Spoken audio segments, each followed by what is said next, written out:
అసభ్య వీడియోల కేసులో ప్రమేయం ఉందని ఆరోపణలు ఎదుర్కొంటున్న జేడీఎస్ నేత ఎంపీ ప్రజ్వల్ రేవణ్ణ దౌత్యపరమైన పాస్పోర్టును రద్దు చేయాలని కర్ణాటక సీఎం సిద్దరామయ్య కేంద్రాన్ని కోరారు. ఈ మేరకు ప్రధాని నరేంద్ర మోడీకి సిద్దరామయ్య లేఖ రాశారు.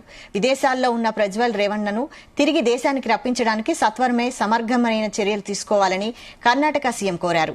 దౌత్యపరమైన పాస్పోర్ట్ ద్వారా ఏప్రిల్ 27న ప్రజ్వల్ జర్మనీ పారిపోవడాన్ని సిగ్గుచేటు చర్యగా లేఖలో పేర్కొన్నారు. విదేశాంగ శాఖ కూడా ఇదే విజ్ఞప్తి చేస్తూ కర్ణాటక ప్రభుత్వం లేఖ పంపింది. మరోవైపు కర్ణాటక ప్రభుత్వం పంపిన లేఖ తమకు అందినట్టు విదేశాంగ శాఖ తెలిపింది.